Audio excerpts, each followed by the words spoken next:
Hi there, mga beloved yung soulmates. Welcome to Renzo Tarot Channel. Andito naman po yung lingkod para bigyan kayo isang soulful and meaningful na tarot reading. Dito lamang po sa inyo lagi nabagan ng sinusubayan ng Renzo Tarot Channel. Makikipag shoutout po sa lahat natin soulmates sa buong Pilipinas at sa buong mundo na lagi nanonood na nakabang maraming salamat po sa inyo. Alright? Ang reading po natin ngayon pagsasamahan ay reading po para sa ating mga pinakamahal na nasa sign ng Leo. Leo, Sun, Moon, Rising, and Venus sign. This is a general reading, alright? So, kamusta po kayong lahat? I hope you're doing great. You're healthy, you're safe, and of course, you're happy. Ang inyong kalusukan, ang inyong kaligtasan, at kasayahan ang ating laging hinahangad po, alright? So, sige. Last shuffle for you, Leo. Huwag na natin itong patagalin pa. Kunin na natin ang iyong 10 baraha. Alright? Sige. Spirit Universe, Spirit Guides, Angels, Ancestors, Holy Spirit, Saint Michael. 10 cards please for Leo. Maraming salamat po sa inyong walang sawang tiwala, support at pagmamahal. Simula noon hanggang ngayon ay andyan po kayo. Hindi niyo po ako iniiwan. And sabi ko nga, utang na loob ko po sa inyong lahat, mga avid viewers ko, subscribers, mga soulmates ko minamahal. Saan man tayo makarating, saan man makarating ang Renzo Tarot Channel. Thank you so much po. Sige. Leo, your 10 cards are now ready. Let's begin. Ooh, Hangman. Hang moment. Leo, nasa sitwasyon ka na feeling mo stuck ka daw. Feeling mo walang growth na nangyari. You're doing your best, but parang ang bagal ng lahat para sa'yo. Okay? So for me, alam mo kung ako to, Leo, this is a good problem for me. Kasi alam ko na kapag ganito mabagal, parang nag-fail ang lahat, parang sabay-sabay na gumuguho ang lahat para sa akin. Parang feeling ko stagnant, nakabitin ako, walang nangyayari. This is the best time for me to celebrate kasi ibig sabihin, malapit na ang blessings na ipapadala ng universe. Alright? Kasi ang tinatest dito sa atin ng patience. Kung mag-give up ka agad, kung susuko ka agad, so talo ka. Hangman, this is a good problem for me. Kung ako susunod dito, Leo. Right? So, sitwasyon mong ito, no giving up, malapit na ito, Leo. Alright? Kaya ka nakabitin, kaya ka feeling mo parang may mga tinatanggal sa'yo, may mga umaalis, may mga lumalayong mga sitwasyon and opportunities because may mas magandang kapalit na parating. Okay? Kapit lang, Leo. Tingnan natin. Queen of Cups, samahan ito.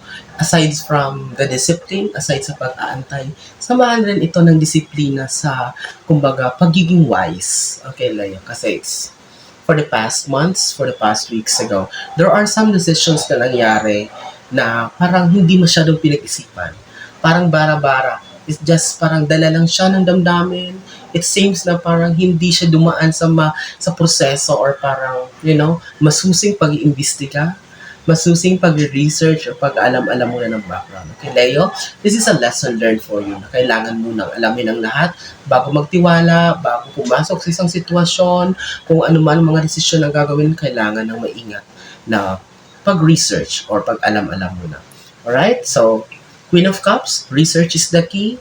Okay? Trust issues ang kailangan dito. Kailangan, I'm not saying no, lahat ng tao hindi mo pagtitiwalaan, but at least, kailangan alamin muna. Okay, lalong-lalo na kung medyo malaki ang nakataya dito. Leo, tingnan mo. 9 of Swords. Sabi ko, dahil dito sa Hangman na feeling mo, sabi ko, stagnant ang buhay mo. It seems na parang everything is falling into pieces for you. Bakit ganito? Parang gumuguho ang buhay ko. Sinasabi mo, Leo, bakit ganito? Parang lumalayo ang opportunities para sa akin. You cannot sleep at night. Okay, there are sleepless nights for you. Masakit ang ulo mo sa kakaisip. Ano bang nangyayari? May growth pa ba nangyayari? May pag-asa pa ba ang buhay ko? May chance pa bang may ipanalo ito? Itong mga bagay, mga pangarap na nilalaban ko.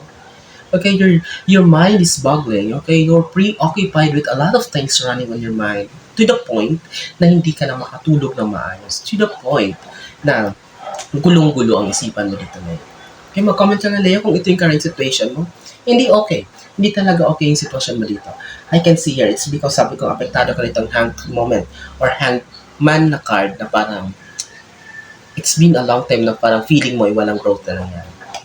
Knight of Swords. Actually, nakakakita rin ako dito na parang dahil parang may outburst na dito, parang may sensitivity na nangyari dito na yung parang Dahil nga dito sa sitwasyon mo, hindi ka makatulog ng maayos, masakit ang ulo mo, irritable ka, to the point na parang meron ba, Leo, na involved ka ba sa parang sagutan, away, pagtatalo, miscommunication dito, Leo? Alright? Okay, huwag mo papadala sa buso ng dalundamin. Ha? Take it easy, Leo. Mainit ang panahon ngayon, mainit ang fire horse this year. So, kung sasabay tayo sa init sa buso ng damdamin, ako, mas mahirap na kung baka kung saan ito makarating. Okay, take it easy. Kalmahan lang. With the Knight of Swords here, nakikita ko na parang medyo, parang irritable, parang may very heightened yung emotion mo, Leo. Alright, yes, I understand what's happening here. It's because frustration ito sa current situation mo. But hindi pwede. Nasasabayan ito ng init ng ulo kasi we don't know what might happen. Right? So, Leo, take it easy, kalmahan lang, relax lang. Oh, sabi ko sa'yo, kailangan mo mag-relax. Ikaw na naman nagpapalala ng mindset mo. May Wheel of Fortune dito, actually may surprise dito, may unexpected blessings that is coming in your way. May swerte na paparating, Leo. Okay? So sabi ko, kalmahan mo lang. Kalma, I know, frustrated ka, nagmamadali ka. Naiinip ka na sa sitwasyon mo. It's been a long time na parang sabi ko, puro palabas yung pera, puro hatak yung resources, walang pumapasok, mabagal yung growth, parang lumalayo yung opportunities para sa'yo na pilit mong nilalapitan pero parang umaayaw sa'yo. Tinatalikuran ka ng mga taong hinihingan mo ng tulong. Wheel of Fortune is the key here. Cheer up, Leo. Kung mapanood mo ito ngayon, hindi pa huli ang lahat. Right? With the Wheel of Fortune here, expect blessing, expect good news, expect luck, swerte with the Wheel of Fortune card here. Right? So, Leo, before we proceed to our last 5 cards here in the second row, kapag bago po kayo sa ating channel at gusto niyo po, naka-resonate po kayo, huwag po kayo mahiyang mag-subscribe. Pag di pa kayo naka-subscribe, like, comment, and share this video also. And if you're watching this po sa ating TikTok account, paki-follow na rin po nating TikTok account, Renzo Taro 444. And if you want to avail ng private reading, mag-message po kayo. Kayo po ang unang mag-message sa akin. Hindi po ako ang unang mag-chat sa inyo to over a private reading. Scammer po yan, manloloko po yan, manghihingi lang yan ng pera, pahala po kayo. Kayo po ang mag-message sa akin una sa aking TikTok account at pag-usapan po natin kung paano kayo makakapag-avail ng private reading. Alright? So let's continue. Three of Pentacles. May pag-uusap dito mangyayari, Leo, regarding money. Money involved ito. May mga pinaplano ka ba?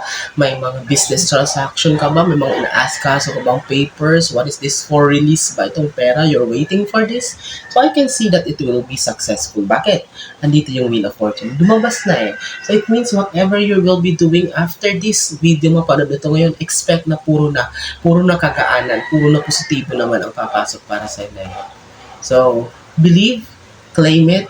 Okay, sabi ko nga, kaya nga kayo nanonood ng mga ganitong mga tarot reading because you want guidance. At least somehow there's a part of your life na naniniwala kayo. Then i-claim mo ito. Alright? So walang masama, di ba? Walang masama kung maniniwala. Okay. 10 of Wands. Alright, Leo. Overwhelmed ka ng mga responsibilities. Pagod ka na. Sinasabi mo, Leo, kailan ba ito matatapos? Pagod na ako mentally, physically. Hindi lang sa opportunities, mga responsibilities sa family, sa trabaho, sa mga kaibigan, sa mga anak, cargo mo lahat. Pasan mo ang daigdig dito with the 10 of Wands. Alright? So, Leo, please, kung pagod na, magpahinga rin. Hindi mo kakayanin ito ng mag-isa. Kailangan mo din ng rest. Kailangan mo din i-recharge ang sarili mo, ang buhay mo. Kasi kung talagang mararattle ka, talagang gagawin ito ng paraan sa gusto mo, na time frame na matapos agad sa paraan na gusto mo, madidisappoint ka lang kung hindi mo ito mangyari. Overwhelmed ka dito, pagod na ka na. Okay, kailangan mo din magpahinga. Alright? So, Leo, dahan-dahan lang, take it easy. Alright? I know life is very hard as of now. But sabi ko nga, with the Wheel of Fortune here, laging may solusyon. Laging may ipapadala sa universe ng mga paraan para malagpasan ang lahat. Alright? So, sige. Oh, Ace of Swords, tingnan mo. Kung itong Knight of Swords, tinutusok yung sitwasyon mo, ginugulo yung isipan mo, hindi ka pinapatulog dito sa mga problema or sa mga current na mga bagay na inisip mo, tingnan mo. May solusyon. Ace of Swords, new beginning. Resolution, matatapos ang lahat, matutuldukan ang lahat. There is an opportunity, there's news that will be coming on your way to end all of these miseries. Right? So, tulungan mo ang sarili mo, Leo. Cheer up. Matatapos din ang lahat para sa'yo. With the Ace of Swords, new beginning is waiting for you. Take an action, Huwag magmumukmok kasi kung magmumukmok ka, lalong walang mangyayari, mas lalong sasakit ang ulo mo, mas lalong lalala ang problema mo. Kumilos ka, gumawa ka ng paraan, humingi ka ng tulong, huwag kang mahihiya, sabihin mo ng totoo kung anong sitwasyon mo. Okay, there will be unexpected help waiting for you. There will be a solution, unexpected blessing na maaaring makatulong sa'yo sa current situation na pinagdadaanan mo. Alright? So, Leo, pang 9 card mo. Talagang sabi ko malinaw talaga. Knight of Sword, Leo. May tao talaga. Aside from naiinggit dito, minomonitor ka, ini-stalk ka. It's because siguro may nangyari talaga dito sa inyong dalawa na hindi okay. That's why ngayon parang under-monitoring ka. Meron talagang confrontation, meron talagang pag-aaway, parang nagkaroon talaga ng sigalot or parang pagsasagutan or there's something wrong that happened between you, Leo, and with a certain person. And now, I can see here na talagang there's minomonitor ka niya at talagang inaalam na nangyari sa'yo. Sabi ko sa inyo kailangan nyo kasing kalmahan ang sarili nyo. Okay, dinadaan yung lahat sa init ng ulo, Leo. There's a certain person, mag-ingat ka, na minomonitor ka or stalking o nag-i-stalk sa'yo or monitoring your whereabouts na yun. Right? But, sabi ko nga, kalmahan lang. It will naturally heal later on. Pero wag na itong papalalain. Alright? Sabi ko, wala ka nang magagawa kung nangyari na ito, kung napaaway ka na, napatrouble ka na, sabi ko, dala ito ng damdamin mo. But with the Wheel of Fortune here, masasolusyonan na ito. But wag mo nang palalain pa, wag mo nang gatungan pa. Kung aware ka man sa taong yan na talagang ini-stalk ka, inaalam ka kung baga minamasdan ka, minamanmanan ka, or inaalam kung saan ka pupunta, as long as wala kang ginagawa, just go on. Tuloy-tuloy lang. And kapag nagkaroon ng time, kapag handa ka na everything settled for you, then reach out sa person na yan. Alright, kasi Leo, humility is still the best weapon here para ma-neutralize ang lahat. Alright? So, 10th and last card natin, Leo. 7 of Pentacles. If your worries is really about money, if your worry is how to grow your money, where to get money, because may mga bagay kang dapat solusyonan na kinakailangan ng pera. So, Wheel of Fortune is here. Hold on. Hold on your seat. Okay? May paparating. May tulong na paparating. May good news na paparating. May solusyon. Alright?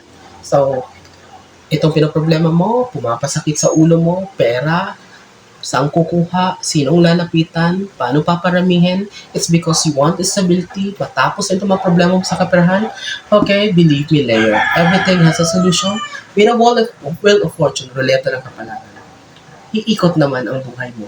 Iikot naman yung swerte para sa'yo. Okay? This is just a matter of faith and waiting for the perfect timing. I'm wishing you all the best in life, Leo. I hope and I pray na maraming nasasali, Leo, makaparito ngayon. Thank you so much sa iyong muling pagsama, mga Leo kong soulmates. Nasaan mo kayo naroon? Ano man ang ginagawa niyo? Mag-ingat kayo lagi. God bless us all.